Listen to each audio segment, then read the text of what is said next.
A good day and a happy new week to everyone out there. This is the Red Mail Rundown, episode 48. Welcome inside. Pleased to be with you today to talk a little bit of the Calgary Flames hockey. Of course, I am your host, John Eastop, and alongside me, as always, Robert Munich. Robert, how was the weekend?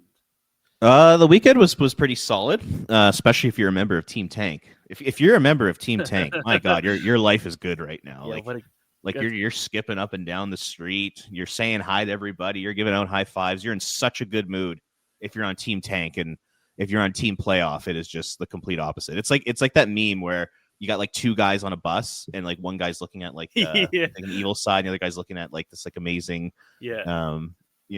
paradise. And yeah, that's Team Tank and Team Playoffs right there. So now it's been an interesting start to the season for sure.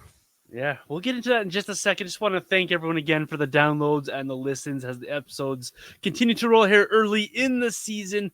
We are 6 games in, Robert. The Flames took care of business in Edmonton. Everything looked good. We saw maybe a scheduled loss in Vancouver the day after. And you think, okay, that's fine. 1-1 after the first 2 games. That's fine. And then it started rolling downhill. They slipped up against St. Louis after playing a pretty good game. We talked about that last week on the podcast. And then it kept going and it kept going. And then Saturday night came and it felt like we hit some rock bottom here or pretty close to it as the Flames have now lost 5 in a row. How do you make sense of this, Robert, at all, even if you can at all, anyways? Yeah, it's kind of interesting how it's happened too. Like you mentioned, they played pretty good against St. Louis. Like I actually thought they played good enough to win that game, but Yeah. it almost seems like since St. Louis, it's just like the level of play from the Calgary Flames has just gone down a peg and down a peg and down a peg, and then kind of culminated on Saturday night's 6-1 loss there. Like it feels like they're not going in the right direction from a wins and losses perspective. Like the way they played against Utah and then on Vegas on Saturday night, it just feels like the team is getting worse, and it doesn't feel like they're getting better right now. And tonight, now they play the Winnipeg Jets, who won 4 games in a row, won the President's Trophy last year. So they gotta, if they want to win hockey games, like they have to get it together now, because like, I mean, I already think it's probably too late to be thinking about the playoffs, but crazy things have happened. Like, they could go in a bit of a heater, but man, it's the way they're playing the game right now that's a little concerning. Like, you know what, if they went to Vegas the other night and they competed and lost 4-2 just because Vegas is a better team, then that's fine. But on Saturday, it literally looked like some of the guys were just giving up, and that's not something that you're used to seeing from this Calgary Flames team. So yeah, it's definitely a little concerning for sure. I always say that when I'm watching sports that you can handle losing games because that's sports. The other team gets paid too. They're out there. They have a game plan. Sometimes their game plan's better than yours. That's fine. That happens in sports. It's the way, and you mentioned it right there, Robert. It's the way they've lost these games. They're creating, and then the puck dies with one chance or dies on a stick in the neutral zone. The back check's too slow. They're not creating enough in front of Dustin Wolf to create enough of a barrier between him and the puck. There's just a lot of things that are not going the correct way. So it's not that they're losing these hockey games, it's how they're losing. They were clearly a class behind Utah in that game as well. They were clearly 2 or 3 classes behind Vegas on Saturday.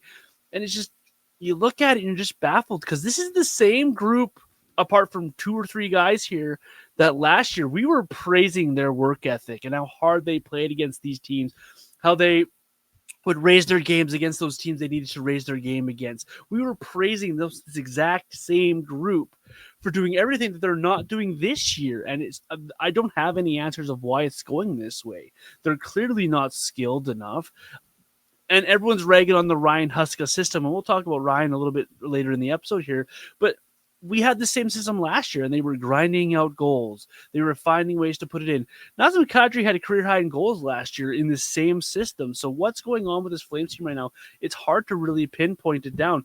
7 goals in these 5 games, Robert, in these losses here. They're just not scoring enough. So you mentioned the playoffs there. What does this losing streak mean for the rest of the season for you? Do they still shoot for the playoffs? Do they bottom out? What does it mean for you, Robert, after this 5-game losing streak? Well, I mean, okay, so if you're the coach or you're the players, obviously your goal is going to be to make the playoffs, and your goal is to go out there and win every game. That's the role of the player. That's the role of the coach. What's really going to be interesting is to see how management approaches it, and that's ultimately what's going to be most important for the long term. Yeah, well put. Right. So if you're management and you see this start to the season, you got to be thinking to yourself like it's already almost over. And I put it out there on Twitter after the game on Saturday. So basically, what needs to happen in order for the Flames to get to 97 points, which should comfortably get you in a playoff spot. I mean, it could take 95 or 96, but you're gonna have to play at a 625 win percentage. And to put it into context, only 6 teams in the NHL played at that clip for the entire year. So obviously the 6 best teams in the league. Do you really expect this version of the Calgary Flames to be able to play at a 625 win percentage this season to get into the playoffs? I think it's highly unrealistic to expect this group to do that. So because of that, like the math is already not on their side.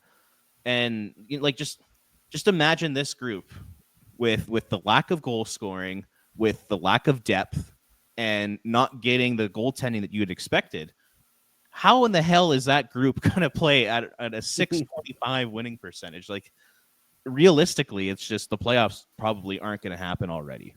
This team I don't think is skilled enough or good enough to climb out of this hole that they dug for themselves. And it's one of the reasons why last year I think they were in the mix all years, because they got off to that 5-0-1 start, and it kind of buoyed them and kept them, kind of floated them for months on months. Like from like November to the beginning of March, they were a bad team. Like they were I think they were 20th in the NHL in standings, dead last in goals throughout that time. That was about 50 game sample size.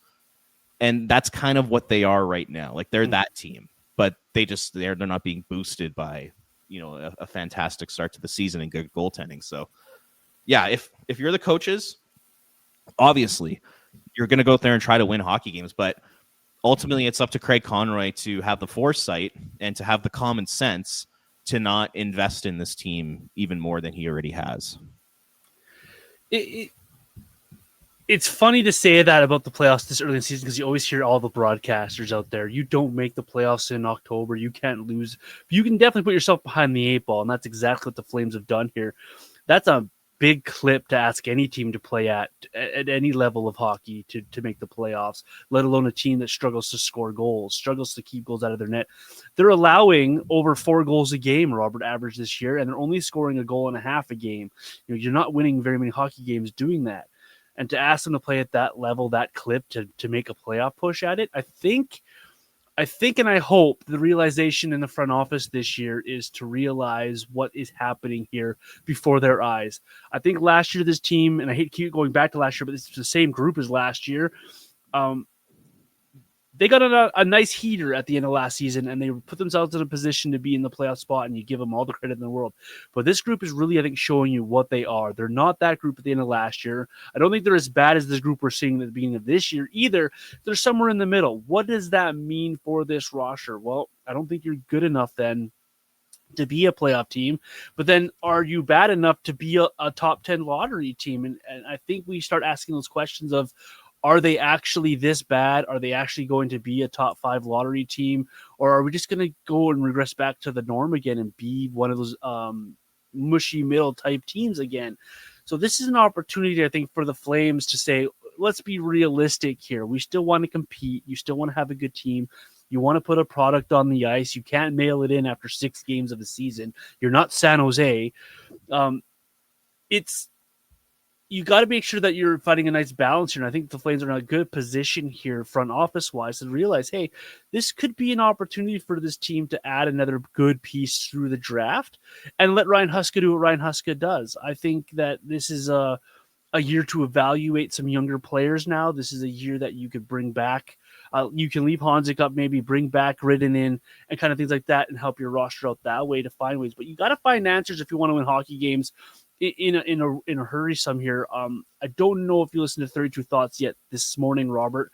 But Elliot Friedman mentioned that the Flames aren't in it for a quick fix, that they're looking at the building the new building to be a competitive hockey team in there. So they're not looking for a quick fix here. And if that's the message, I like that message here. Thank God for that. Yeah, and I think that's the approach that the front office should be taking here. And so if that's your message or your approach, that's not going to be your message to your players, obviously. But if that's your approach to how you're building this roster, then stick with it and realize, okay, you're 1-5. You have the Jets twice this week. You have a very good Montreal team that works their butt off coming through this week. That's 3 tough games this week that you potentially could be, 2-7 if things are okay. Like, that's still not great, and you're still in that same position you're in right now. And so I think it's an opportunity for the Flames here to really take advantage of the situation that they're at here, because I think playoffs are long gone here. Yeah, and people might be saying to themselves, like, what are you talking about? We're 6 games into the season. Like, the playoffs are not out of our reach right now. I would totally agree with that if the Flames were a good team. If this was like a really highly skilled team with a bunch of elite talent, I would agree. You can get out of this hole. However, the Calgary Flames are not that team, unfortunately. Right now in terms of their winning cycle, they're in the process of turning things over, and they're not a very good team. They're not a skilled team. And say they lose a couple games to the say they go 2-7 here to start the season. Like, that's a huge hole to climb out of. Like, you're basically going to need Dustin Wolf to stand on his head for the rest of the season. And, with the way that these guys are playing defense in front of him, I just don't know if that's realistic to expect that. Mm-hmm. Like, man, like the one of the shocking things about the start to this season is the defense and is the scoring chances that the Flames are giving up. Like, it seems like on a nightly basis, they're giving up like 3 or 4 chances, like right in the slot, right in front of their goaltender. In Vegas on Saturday was a perfect example of that. Like, Dustin Wolf didn't have a chance on those goals. Like, if we were to go back and look at all the goals that have been scored on Dustin Wolf this year, you could probably make an argument that the majority of them like aren't on him. Mm-hmm. That they're either just like perfect shots, or they're defensive breakdowns in front of him by his teammates, or like they're just crazy tips. Like, it's been kind of baffling to see, because last year, like, I thought they did a good job keeping shots to the outside. I thought they did a good job protecting their slot and protecting the net front, but it's just been the complete opposite this year. Like they're giving up so many chances. And I think it was last week, Kevin Woodley was on 960, and he had said that the Calgary Flames are 32nd in the NHL in terms of amount of slot shots given up. Like, they've given up the most in the National Hockey League this year. So, like, it's just, we talked about it. Like, we were before the season started, we were saying what needs to happen in order for this team to have success. And we were saying Dustin Wolf needs to stand on his head. It hasn't happened yet. I mean, you take a look at his stats.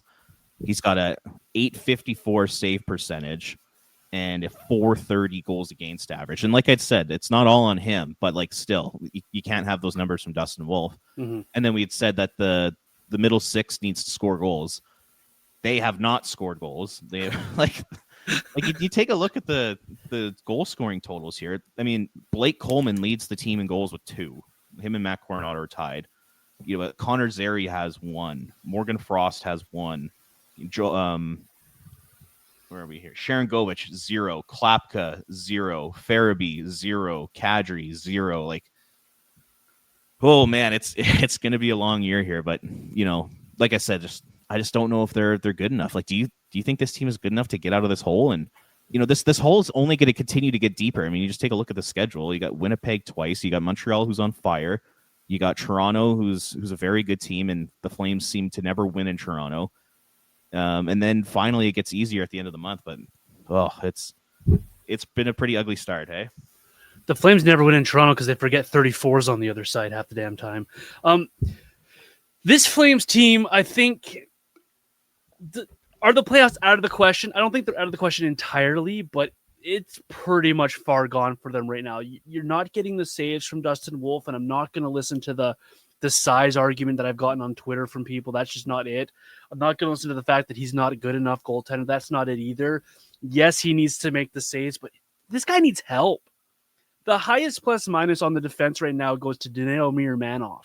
That's how bad this Flames team has been, because everyone who knows how much I love Mirmanov. It's you got Mackenzie Weegar that's leading your team in plus minus, and just take that stat for what it is. But Rasmus Anderson's on the minus side again. Ball has been only okay. You're not getting anything out of Hanley. His stat line is just zeros across the board, like nothing. There's nothing on Hanley's stat line. You're just not getting what you got last year from a lot of these guys, or 2 years ago from some of these guys. So I think when you're not getting the goaltending numbers, your defense is getting caved in. You mentioned the goal scoring. Like you got guys around the top 6 last year with 0 goals. Like 0 goals from Nazem Kadri 6 games in is not. It's not great. It's really not great. He's supposed to be leading your team in points, and he's not getting the job done that way either. So you're not getting the goaltending. You're not getting the defensive effort. You can't score goals. How do you expect to be a playoff team and to dig yourself out of this hole? You play the next 3 games, how you played this past week, those 3 games of the 2 in Vegas and the 1 versus Utah. You play that game this week. This team is gonna be 1-8, and then it's gonna be even a bigger hole, and it's gonna look really, really ugly. Even 2-7 is really, really ugly. So just to suggest that they are going to be a playoff team down the road here, I think is a fool's errand. I think it's gone for them. And it's a shame to be saying that after 6 games. It's a shame to be feeling this way about the team that you've grown up cheering for, that you support, that you love, that you spend your hard-earned money to go see, to be in this situation, because that game against Vegas on Saturday was demoralizing. Absolutely demoralizing. Yes, they were on the road, and you give a little bit of, okay, well, they don't ever win in Vegas type of situation. But that was more than just losing in Vegas. Like, that was demoralizing. The body language on that 6-1 goal was concerning for me. Pat Steinberg talked about it as well on the Flames postgame show. There was no emotion from Kadri, positive or negative, after that goal was scored while he's sitting in the box. You saw Mackenzie Weegar and Joe Hanley watch the Vegas Golden Knights make a pretty nice play to score that goal on Devin Cooley.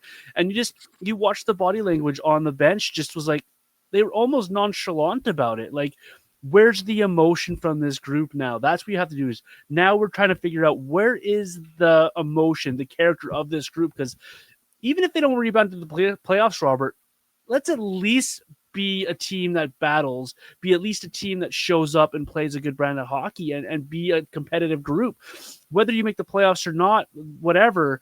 But for right now, I think the Flames need to focus on being what they are right now. And that's, they need to find some character, and they need to find some ways to grind out games. Even if they don't win those games, be competitive in those games. And we just didn't see that last week. So big week for the Flames. And I think the playoffs are highly out of reach for the Flames right now. Hey, but what about the culture, John? What about the culture? This team has the best culture in all of sports. Did you see that culture on Saturday? It's an amazing culture. I mean, look what the culture did for them on Saturday night. Like, you know what helps the culture? Look at the battle level. Look at the compete level from this team. Look at this ability just to never give up and always put your head down and work. I mean, that's a culture thing right there. Thank God we have that culture. It's amazing the culture conversation only comes up when there's wins, right? Right. Like how amazing the culture is in that room, how amazing things are. Well, the Flames were flying high at the end of last season because they were winning hockey games. They were in a playoff battle. You want to talk to me about culture, and it is important to have a good room. Absolutely is. Good teams have great rooms. I'm sure that Vegas Golden Knights room is amazing, but they're winning hockey games over there. They're putting points on the board. They're scoring goals. Of course, the vibes are going to be high. This Flames group, they have these veteran leaders, and they talk about these 6 guys, and this is going to come up way more negative than it should be. I don't care about those 6 guys and how veteran leaders they are. Where is the leadership? We're not seeing it. So you can talk to me until you're blue in the face about how they got these 6 leaders in there. This is a veteran group. I don't care, because we're not seeing it. The body language of Nazem Kadri, anyone can go back and watch that video. Go watch his face when that goal goes in. There is no emotion one way or the other on it. And that's not what you want to see. You want to see a pissed off Nazem Kadri in the box. You want to see a dejected Nazem Kadri when that goal goes in. And then you want to see Mackenzie Weegar on that ice showing a little something. He had the perfect seat after Hanley allowed his guy to walk to the middle of the ice and score a goal. The perfect seat. And there was no emotion from it. And that for me is concerning. So I'll take the culture talk, absolutely. And I understand the culture talk, but let's see something, man. Like, let's show some emotion from it. Now, we're kind of talking about like the playoffs, like the idea that the playoffs are kind of out of reach and how we're kind of down about it. But I do want to say the best thing for the long-term future of this franchise is for this to be a disaster of a season. Yes. To finish in the bottom 3, preferably to finish 32nd place. That may sound like a terrible attitude to have, but this Calgary Flames team, in order to get where they want to get to, which is to become a sustained playoff contender, a sustained cup contender for a long period of time, they do need to bottom out this year. I don't think there's anything wrong with that. Like, you take a look at the young core that this team has assembled so far, and it's good. Don't get me wrong. There's a lot of good pieces here, but they're still missing, in my opinion, 1, 2, maybe even 3 really high-end elite players. And you're hoping that Wolf is going to be the guy. You're hoping Parek's going to be the guy. You're hoping, out of they probably have 10 really solid forward prospects. You're hoping that 1 or 2 of them can become really good top 6 players, but you're still missing that elite guy. You're still missing the Gavin McKenna type of player. And you know what? Like, you take a look at this roster. Obviously, if they make the playoffs, there's no way in hell they're going to win a round. No way in hell. So it's like, well, what's the point then? Like, would you rather make the playoffs or push for a playoff spot? And if you make it, you get throttled in the first round, or if you don't make it, you pick 16th overall. Who you or asking? Would you rather just bottom out and get a top 3 pick? Who you asking that question to, though? I think that's the key here. Yeah, I mean, it's tough, eh? Like the fan base is so divided. Like, online, it's a pretty vocal group of fans that want to tank, but then there's a lot of people out there that don't want to see this team do that. And like for me, like from my perspective, like covering the team and running social media for Flames Nation, I'm like almost kind of torn. I'm like, I don't even know how to cover this team, because if I take like a more of a positive approach and a game by game approach, people are like, well, we're just going to tank. Like, it doesn't even matter. Like, why are you even doing this? And then if I take a team tank approach, then people come at me and will say, you're a loser. You're giving up on the year. Like, you want losses. Like, that's a BS mentality. Like, it's kind of difficult to cover this team right now, right? Yeah, it is. I'm not team tank. I never have been. Like, that's just not who I am. I don't like promoting losses. I don't like cheering for losses. But what I will say here is the best thing for this roster is to get some elite talent. And how do you get that elite talent? You draft in the top 3 of the draft. You drop them to top 5 of the draft. You find those guys up there. So be who you are as a team. And what you've shown us this year is you're a 1-5 hockey team. You're a team that can't score enough and a team that allows too many goals. And if that's the team you're going to be, you're going to find yourself in the lottery. You're going to find yourself in a position to be part of the McKenna sweepstakes. At the same time, I understand the other side of the conversation. You want to cheer for wins. You want to cheer for this and that. But do you really like squeaking into the playoffs? As fun as 04 was, as fun as 15 was, they were fun. But we're talking 2 years, 2 seasons of we just got in and we had a little bit of fun. Where you're talking about other teams like Vegas, almost every year but one, they've been in the playoffs and they've made deep runs. Colorado consistently makes runs. You look on the other side of the bracket and you got Boston for years and years were making runs. So what do you want? What do you want long-term for your team? Is it worth sacrificing a year, maybe 2, to have that longer term? For me, that makes tons of sense. In the short term, yeah, you're probably going to lose a little bit of money, and Murray Edwards doesn't like that. We all know he loves to work year to year in his business doings, and I get it. But if you want success and you want long-term sustainability, why aren't you going down this path? It just makes sense to, hey, we need to reload at some point. Every team does. Detroit made the playoffs for 25 straight years, and they've had to reload to try to do it again. It happens to every franchise. So to get that success, you've got to reload. How do you get the people to help you get to be successful? Well, you pick in the top 10 of the draft, and I think that's what the Flames are right now, and I think it would behoove the Flames this season to go down that path, which brings up the question, Robert, how many of these veterans should the Flames be moving out? I mean, a lot. Like, when you take a look at like when this team is actually ready to contend, like truly contend, say that's 3 or 4 years from now, where are all these veteran guys going to be at this point in their career? Like Nazem Kadri will be 39 years old, 38, 39 years old. You know, Blake Coleman, Michael Backlund's contracts will have expired at that point. Mackenzie Weegar will be in his mid 30s. Huberdeau will be in his mid 30s. Like that, this quote unquote leadership group that you have, by the time you're actually ready to contend, they won't be really part of that. They won't be like a big part of that team. So, you know, with knowing that, it's like, well, bite the bullet now and move the guys out while they still have value, like a Nazem Kadri. Kadri's coming off a career year, having 35 goals at 35 years old. That's the time to move him. And, you know, with the Flames starting the way they have and putting themselves behind the 8 ball, you hope and pray that puts Craig Conroy in a position where he feels comfortable to trade these guys. Like he should have traded like a lot of these guys earlier than he has. It's kind of ridiculous that they've held on to this group of players as long as they have, because it's now been 3 consecutive seasons of no playoffs and no success. So yeah, I'm looking at Kadri for sure, because there's so many teams out there looking for a second line center. I'm looking at Blake Coleman, Joel Hanley, Rasmus Anderson. Like I think you start there at a minimum.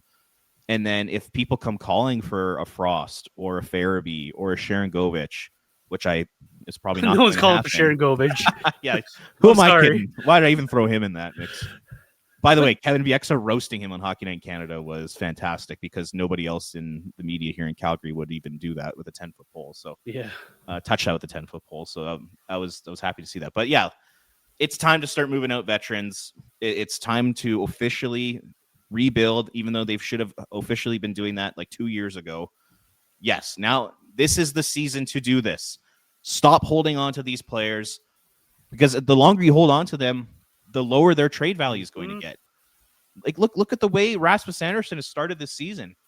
It's another bad start to the year for him. Like this dates back to the beginning of November. Like this is almost like 82 games of poor play from Rasmus Anderson. His trade value is only going to go down. Like if you're a pro scout watching this guy, do you even want to spend what it's going to take to get him anymore? Like I wouldn't. So yeah, it's time to rebuild. It should have been happening 2 years ago, but you know, hopefully this kind of forces Conroy's hand, because it feels like Conroy has to be forced into making obvious decisions, which is a little frustrating. Like he should have the foresight to understand that this group is just not good enough. Absolutely. I think it goes beyond trading. Like we could talk about trading Kadri all day long and Blake Coleman. I think those are the obvious ones, right? Those are the obvious moves to make. I think the Flames also need to start making some tougher decisions with the waivers. And I am going to get so much flack for this on social media, but I don't care. Your guys, your lovable guys on the fourth line, your Klapkas, your Lombergs, your Kirklands, they should be put on waivers, just so you can put a guy or two down to the American Hockey League.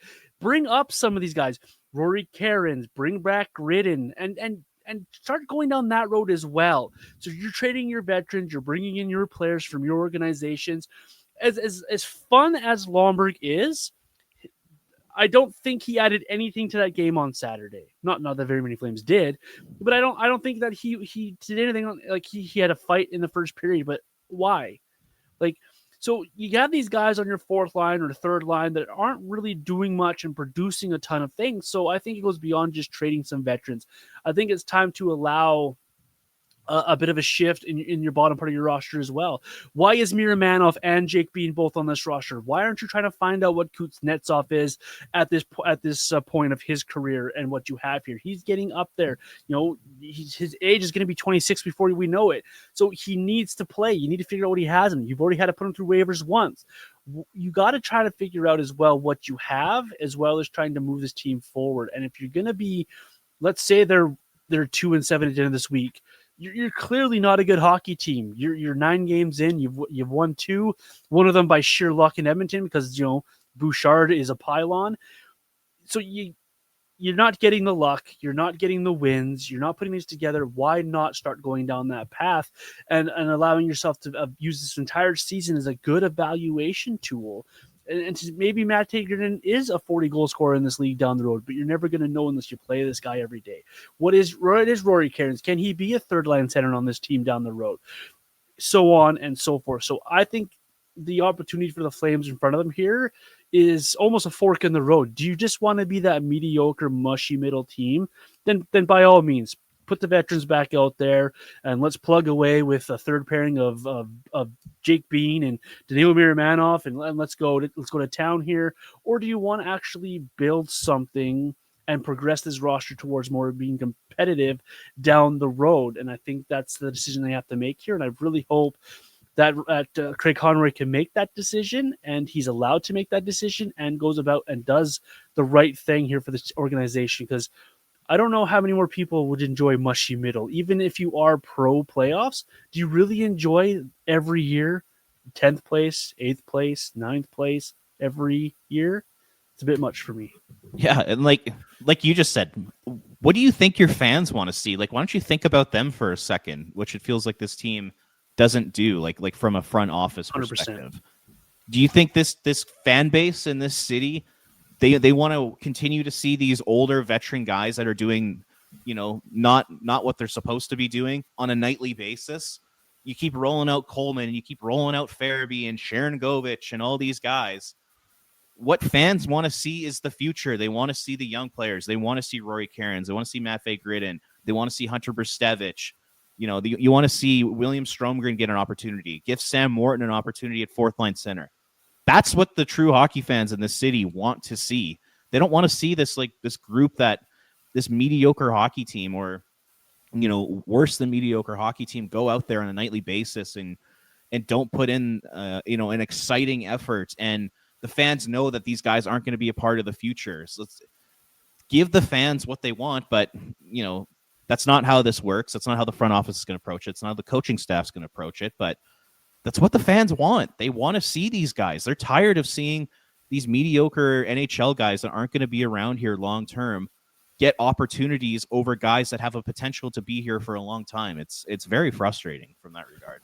And it's not us pandering to Team Tank either, right? There are guys out there that want to see playoffs, but at the same time, they know you're not going to see the playoffs with Joel Farabee having one goal and Sharon Govich looking like he's a ECHL or hockey player. They know what's coming down the pipeline. They don't want murky middle. So this isn't saying, hey, Team Tank, you're the best. We're on your side. This is more saying, hey, Flames, we need to put together an actual competitive roster. And right now you have the makings of the end of the Brad Treliving era when he tried to recoup and save face after the Kachuk and Gaudreau situations. And you have the beginning of the Craig Conroy where he's drafted well. So you're trying to put those two together. I don't think it works. I think you got to wash yourself of one era and allow Craig Conroy's era to come in fully here. And it's all due respect to these players too. Like, I enjoy watching Mackenzie Weegar play. I think Huberdeau's been pretty good the last year and a half for what he is now as a hockey player. Kadri can show flashes. So we're not saying these veterans suck and we hate them. Just right now for this team and where they're trying to go, I think it's time that you move on here and you allow what you're starting to build actually come to fruition here. And you're going to need a veteran or two down the road, absolutely. But you've got Frost and hopefully Azari, Matt Coronado that can mature into those roles in 2 or 3 seasons from now and be those guys that help the younger kids come along. So you have guys here. But the thing is, you're stopping the progression of this roster by not moving on from a couple of other guys here and allowing these kids to get their opportunity because you never know, right? You never, ever know what you have until you play them at the NHL level. Yeah, like who would you rather see in the lineup right now? Yegor Sharangovich or Rory Cairns? Like, obviously Rory Cairns. Who would you rather see, Joel Farabee or Cairns? Like, or Gridden? Like, it's not even close, right? Yeah. At some point, I really do believe that because of the difficult start to this season, like by the end of the month, I do think this team will be completely out of it. And at that point, you'd hope that Craig Conroy would have the vision to call up some of these guys and give them an opportunity this season because it will be a lost season. Like this totally feels like the 23-24 season to me. Like remember that start to the year? Remember that October? Yes, I do. Probably the worst October I can remember in this team's history, and that's saying something. I'm getting similar vibes to that. Like, I think they started that year. think they were like 2-8-1 in their first 11 games of the season, and I'm getting the same sort of vibes. And that year things were not clicking. They were not playing good hockey. I'm feeling kind of the same way about this year. And ultimately, what ended up happening that season was they actually ended up figuring it out starting in November when they called up Zary and Pospisil, and they actually turned into a half decent team. Like, I think from November to April, they were like 16th in the NHL in points or in winning percentage. I hope that doesn't really happen this year. Well, you mean you got somewhat good and competitive when you played your kids? That's spot on. And you know what? That's actually an interesting point. If they end up recalling Gridden and all those guys that I had mentioned, does this team actually take a step forward because there's more skill in the lineup and there's more speed in the lineup? Like, let's think about it this way. An interesting conversation. I think about it this way, Robert. You got your veterans who know they're pretty much out of it. They're just, some of them, not all of them, are going to take a step back and just go through the motions, right? You get these kids up here, and we see this all the time in the National Hockey League after the trade deadline. They call up a couple of kids, and all of a sudden, San Jose goes on a 5-game heater, or the Blackhawks get 6 of 7 wins. These kids come up here, and they're full of piss and vinegar, and try hard, and they want to make an impression, and you see an uptick in play because these kids are putting their best on the ice versus these veterans who are just going through the motions. So to your point, like, that season turned around that year because you brought up 2 kids who fit in nicely by Kadri, got Kadri back into the mix, showed their skill off, showed their speed off, showed their ability off, and the Flames team turned around. So the case can be made that bring back Gridden, bring up Karens. Maybe they help spark this roster a little bit. It can't get worse, can it? No. No, it can't. This is about as bad as it gets. The Flames have 1 win on the year and sit behind San Jose Sharks, who have 0 points on the year because of tiebreakers. This early in the season, you were 32 out of 32, and a team with 0 wins is ahead of you in the standings. That's how things are going for the Flames right now. It's not a pretty picture, but listeners, we're not always negative all the time. Robert and I dug deep, really deep, and we found a couple of positives each that we want to talk about on the podcast today, Robert. So we kind of talked about your first one already, about how this losing might force the Flames to change the directions a little bit and trade the veterans. I'll let you go on that point if you want a little bit more. Or let's go to your second point, which is a player that stood out to you this season here. Yeah, and it's funny. My first positive is kind of a negative because it's we're basically talking about them losing a whole bunch of hockey, which is kind of hilarious. But yeah, we thought it'd be good just to talk about a couple positive things. So yeah, my first one was just the idea that losing will help force Craig Conroy to make deals that he probably already should have made and start to turn over the roster even more. Like I said, it's kind of weird that Conroy there's from a fan's perspective, it feels like there's a lot of decisions that he can make that are so obvious. And that's like trading Erasmus Anderson instead of extending him. But you hear reports that the Flames, they're not closing the door to extending Erasmus Anderson. It's an obvious decision to trade him. And Conroy always has to be forced into making those moves rather than being proactive and making those moves himself. He basically has his team make decisions for him, and I don't like that. So because of that trend, because Craig Conroy allows that to happen, the fact that the Flames are in last place and they're playing bad hockey, it will force Conroy to make tough decisions and moving out veteran players. And I do think that's a good thing for the long-term future of this team. So that's kind of my first one. And then the second one is just the growth and the slow evolution of Zayne Parekh's game so far. I really believe that he is continuing with each game that he plays. He continues to get better and better and better and better. I thought he struggled against Vegas in Calgary. I think it was Tuesday night. Mm-hmm. I didn't think he had a very good game, but you look at him in Utah, probably their most dynamic player against Utah. And then in Vegas on Saturday, he was the one guy that was actually going and actually creating chances. I've liked the progression from him. It looks like he's getting a lot more comfortable with the defensive side of things. You're not seeing those chaotic shifts where the opposition has a 30 to 50-second shift in the Flames end and they just can't seem to get the puck out. We're not really seeing that the last few games here from Zayne Parekh.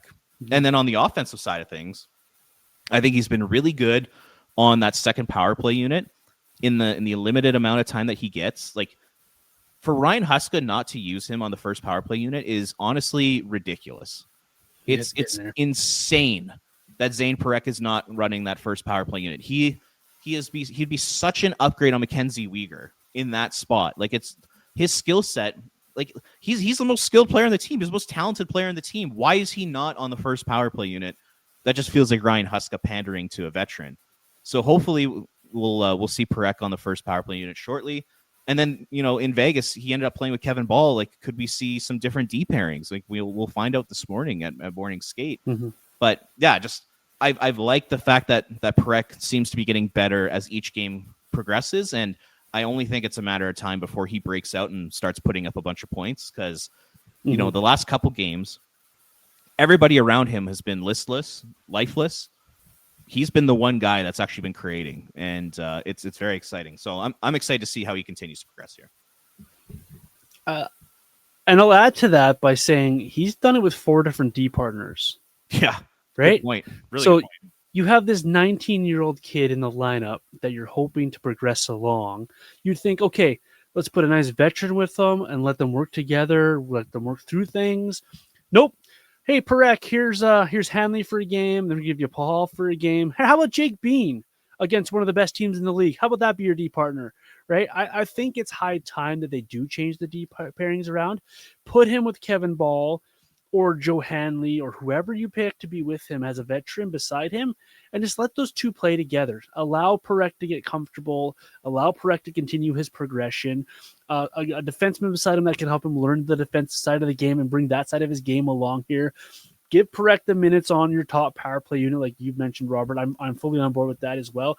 And what he's shown you over these games that he's played, these 4 games that he's played, is he's not over his skis. You're going to see the rookie shift every once in a while. It happens. We saw that when Vegas was in Calgary. It happens. But what we're seeing from Parekh is the next shift after that is a rebound shift. And you're seeing him back to what he's supposed to be doing, learning from his mistakes. So I think as that progression continues, I think a D partner that's steady beside him would help him out a lot and allow this guy to continue to progress, because he's been absolutely one of the big positives of the Flames this season. Stop putting him with Jake Bean, please. Let's go to my positives on the season as well, Robert. I really thought that the Flames had the biggest question coming into the season, and people were falling over themselves to have all these hot takes on social media about the backup goaltender and how we're not good enough back there and we don't have enough guys. And I will grant those same people, it's been a small sample size. In playing just less than 80 minutes this season, Devin Cooley has a 2.29 goals against average and a save percentage of .925. I think it's safe to say that the Flames' backup goaltender conversation is on pause for right now. I think he's been good for the Flames. I think he gave him a chance to win in his start. I think that he was one of the better players against Vegas in that third period on Saturday when he came into the game. I think that Devin Cooley has been a good story for the Flames. He had a rough preseason, but he's come into these game situations. He's calmed down his body language. He's been cool and collective in the net and given the Flames an opportunity to be competitive in the game that he started. So I think the Flames backup goaltending situation is on pause, and I think that's going to help Dustin Wolf as well, knowing that it's the same guy back behind him and that he can rely on Devin Cooley to help him out, and that might help Dustin Wolf get his game back on track a little bit more. I know we talked about earlier in the podcast about some of the struggles around him, but I think it's going to help the goaltending room calm itself down. If there's not all these questions around your goaltenders, just allow both those guys to go to work. I think your team is better for it. So I think Devin Cooley is a good story for the beginning of the season for the Flames. And my other one is Mr. I've only played one game, but probably was the best forward for the Flames, and that's Jonathan Huberdeau. In his return on Saturday, it wasn't a pretty game, but he scored the only Flames goal. He was back on the power play, and I thought that he looked good. I thought he was easily the best leader on that team on Saturday. He had his boots underneath him. It didn't look like he missed a ton of time, and I thought he was engaged offensively as well for this team. It was a tough goal for the whole team on Saturday, of course, so you got to take that into consideration. But I thought the return of Jonathan Huberdeau should have been a bigger spark than it was, but I thought he looked good, Robert. Yeah, he did, especially in that first period. Like he looked dynamic. I mean, Obviously he made a bunch of nice plays on the power play. He scored on the power play. He made a ridiculous pass to find Joel Farabee going hard to the net. Like it's a puck that Farabee should have put into the back of the net.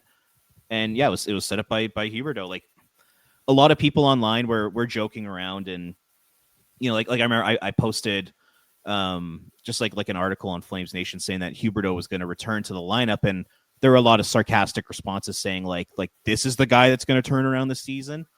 And I get it, like he's got the contract, like I understand, but at the same time, adding a 50 to 65 point player to a lineup that can't score is obviously going to help, and he did help in that first period. I mean, he scored the goal. He made a few nice plays to set up his teammates for goals that should have gone in.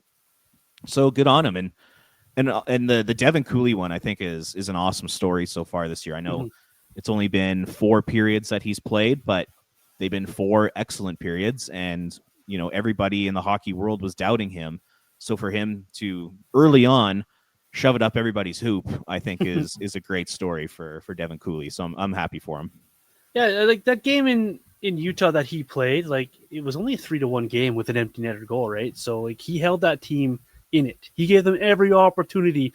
If that team could have mustered anything other than 1 goal, I think that that game might have gone a little bit different because of that should have been a 5-6-1 win for absolutely Utah, easily. Absolutely. Yeah, absolutely. So trying to find positives in the season hasn't been easy, but we found some. So hopefully that helps out those who are looking for some positives for this Flames team. But it also brings up the conversation when you're a team that's struggling, you're going through a lot of roster moves. Excuse me. You're questioning some lineup decisions and the tenure. It comes to the Ryan Huska conversation. I've already seen it on social media how the Flames made a mistake in signing Ryan Huska to the extension. Why haven't they fired this guy? And every conversation under the sun with Ryan Huska. So I figure, and Robert figured we should talk about Ryan Huska on the podcast here. Did the Flames rush, in your opinion, to get Ryan Huska this contract extension? Because for me, it was more of this is just the business of coaching. He was going to be a lame duck. You give him another couple of years, so it's not a lame duck year. You give him a little security, and you've liked what he did for you last season. So why after 6 games then are you not going to like what he's done for you? So where are you at with the Ryan Huska extension, Robert?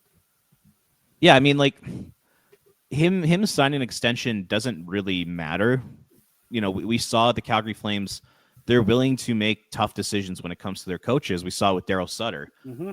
Daryl Sutter signs a 2-year extension. The Flames fired him before that extension even came into existence. So, if the Flames feel like Huska is not the guy, I don't think him signing an extension will have anything to do with their decision on to fire him or not to fire him. So you can throw that argument out the window, in my opinion.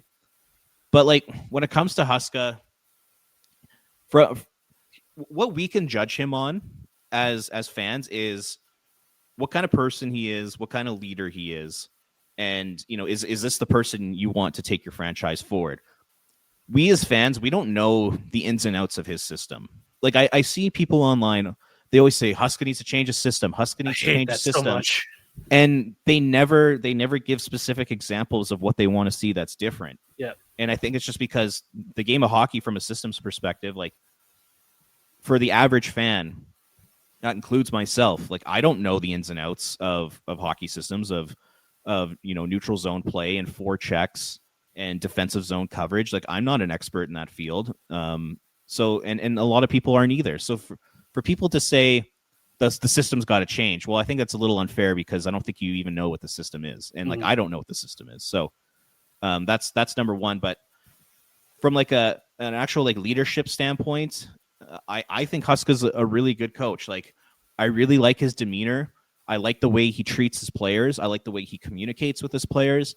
I like the way he communicates with the media, and which ultimately leads to communication to the fan base. I like all that stuff. I think he comes across as like a very smart, well thought out guy.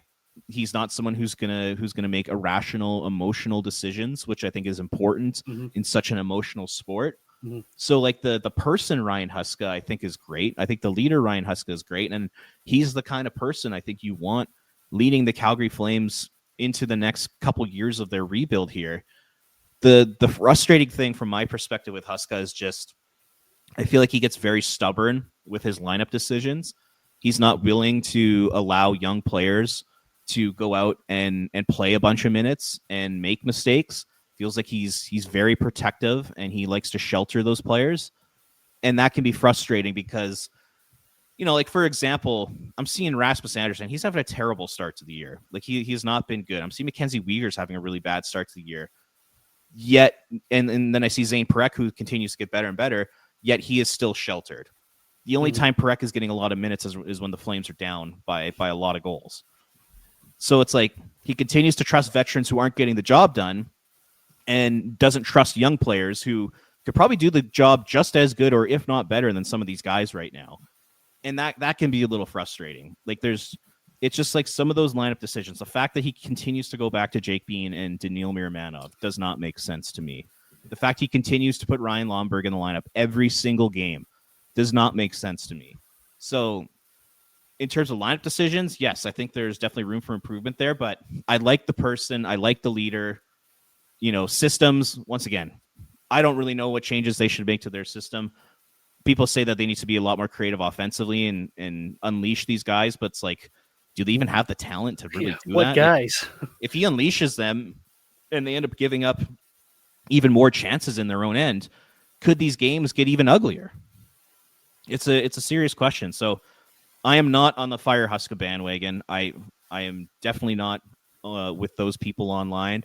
I think he's a good leader, a good man, and I think he's someone that could take this team, over the next couple years here, at least into the new building. The only thing I just want to see change is just some small tweaks in the lineup. It's really not that big of changes, and I do think that would help him moving forward. But whenever you go and you try to, judge how a coach is performing, I always like to take a look at the roster that coach has had. Like, this is a flawed roster. We talked like the last 50 minutes of this podcast. We talked about this roster, how flawed it is, and how there should be changes and this and that.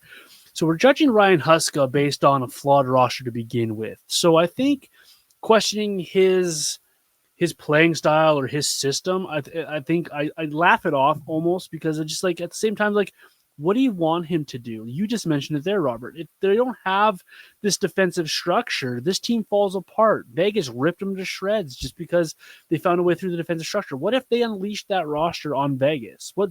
How many holes then does Vegas have to skate through? So I think when it comes to systems and the way a team plays, those people aren't looking at the full picture, in my opinion. And not to disrespect anyone in their opinion how they want to be a hockey fan. I just don't see it the same way. I think Ryan Huska's approach to a game is good. He has a good hockey mind. I can listen to him talk about hockey for a long time. He's very knowledgeable. He knows what he needs to get done. He knows how the team needs to play. He knows what players can bring to him. He spends a lot of time getting to know his players, so he knows how these guys are. I am with you, though, Robert. He does need to loosen up the strings a little bit when it comes to the roster lineup. Unless a rookie is absolutely undeniable for an entire game or an entire practice, he tends to shelter them a lot. And that can change a little bit. I understand the mindset of why he's trying to protect the rookies. It is a tough league, but at the same time, let them play. Let them figure it out. Let them make the mistakes, because what you've seen, what they're capable of. And stop just relying just on your veterans. Like, how many times are we just seeing, the same guys being put out there in situations? Maybe loosen that up a little bit. So I'm with you pretty much wholeheartedly and 100% on your take of Ryan Huska here. I think he's a good coach. I think he does the best of what he's given. And for those people that are saying fire Ryan Huska, who are you bringing in that's going to be better and get this team to a different level? And at the same time, we say that, is starting over with another coach at this point really what you want to do again? What's that going to do? We're back to then you fire Huska this year and bring another coach. You're back to a new coach every other season, going back for like 24 years or something like that, if I remember correctly. Oh, yeah. Okay, so you're resetting again with the coach? This also is a reminder. This coach spent some time in the American Hockey League with some of these guys. This coach was an assistant with a lot of other of these guys before he was the head coach, so he knows these guys quite well. You have a new coach come in here. You're starting from scratch again, getting to know all the players, trying to, quote-unquote, fit their system. all over again. And does it really make this team better if it's the coach? And we're 6 games into his season. You're really going to throw the coach under the bus after 6 games? A bit premature, in my opinion. Yeah, it is a bit premature, but the one thing that I I think will be interesting to watch this season in particular is, how does he handle this poor start to the year? How is he going to handle dealing with that veteran leadership core? Say the Flames lose, say 3 of their next 4, that essentially takes them officially out of the playoff race. Just because of all the reasons that we stated in this episode. How does Nazem Kadri feel about that? How does Mackenzie Weegar feel about that? How does Rasmus Anderson feel about that? How does Blake Coleman feel about that? All of a sudden, this veteran core group of players who were very dedicated to this organization the last couple seasons, and good on them for that, all of a sudden, they're going to start saying to themselves, I'm 30-something years old. Like, I don't have many years left in my prime here. What am I doing here? Mm-hmm. And I could honestly see there being, some discourse in that locker room and a little bit of drama in that locker room because of that. Like, Mackenzie Weegar, all he talks about is how badly he wants to play in the playoffs. Like, he's seeing all of his friends in Florida go to 3 straight Stanley Cup finals and win 2 of them. And he's seeing that. And he's like, God, like, I want that. And if the Flames, if they're out of it come November 1st, he's going to be pissed. So, like, how is Ryan Huska going to manage those personalities and manage that kind of drama with those types of players? I think is going to be really interesting to watch, because there might come a point this season where Nazem Kadri is like, I've had enough. Like, I'm done. Like, get me out of here.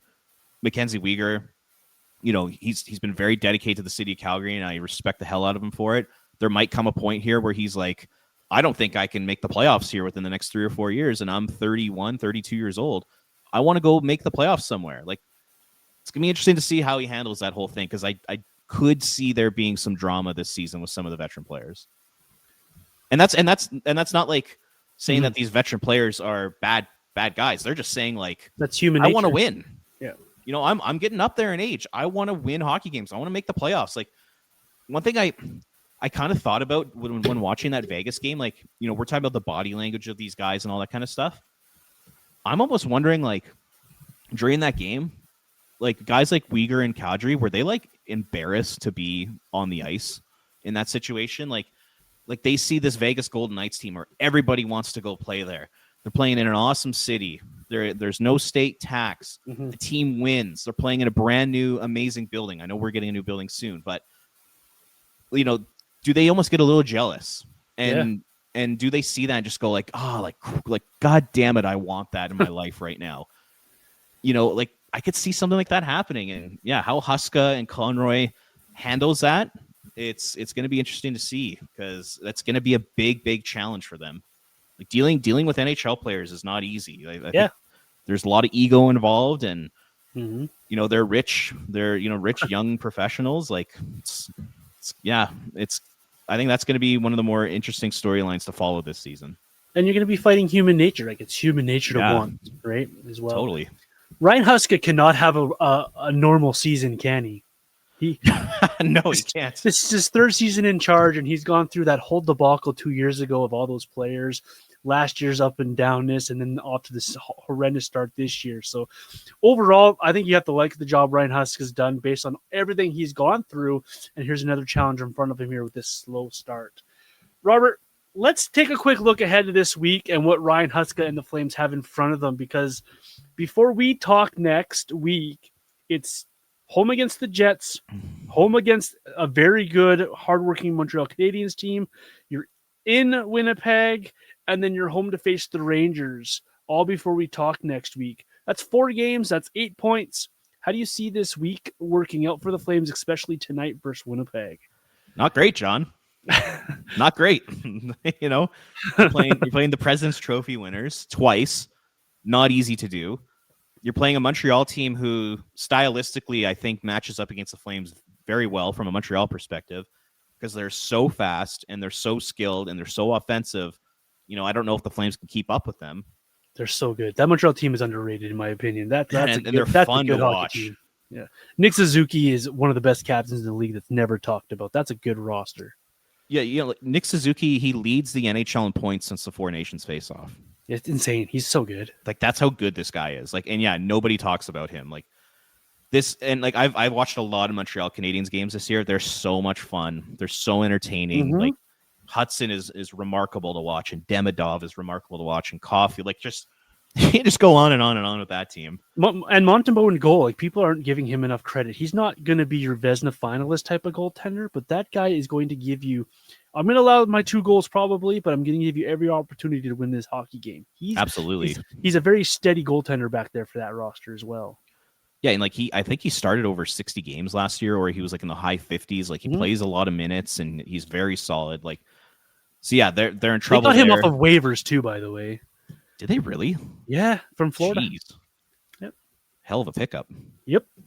That Kent Hughes and Jeff Gordon are doing a remarkable job with that team. And so that'll be an 8-0 loss for the Flames. We were building that roster up.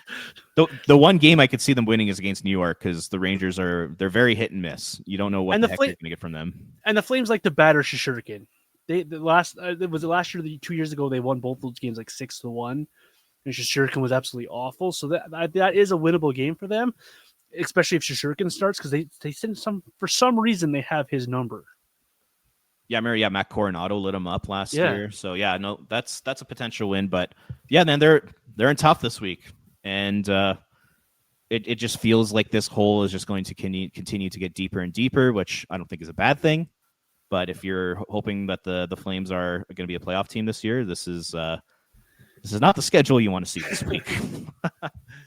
Yeah, they're going to get a very motivated Winnipeg club as well. I think Winnipeg feels they've been disrespected in a lot of preseason predictions. A lot of people are really drooling over Colorado. I was, Dallas, like you were, and picking all these teams to finish ahead of them. This was a team that won a lot of hardware last year. They have the best goalie in the league, if you go statistic-wise. Won a couple of trophies himself last year. This is a very motivated team, and they got a cool story in Jonathan Taves. To see this roster twice this week, that's a daunting task ahead of this team because Winnipeg will work and blow you out of the building. They can play it a couple different ways how you ever want to play. Scheifele's broken some all-time records in that organization early this season. They don't miss Ehlers at all because they found other guys to fill those holes. And that defensive group, just all 6 of those guys that play regularly, they're just steady. They're good. And this league does not talk about Josh Morrissey enough and the job that he does for that team. So to watch that team roster twice this week will be fun because I like watching fun hockey. But as a Flames fan, you just kind of grit your teeth and hope they can maybe scrape out a win of one of those 2 games that they play against Winnipeg because that's a tall task for the Flames.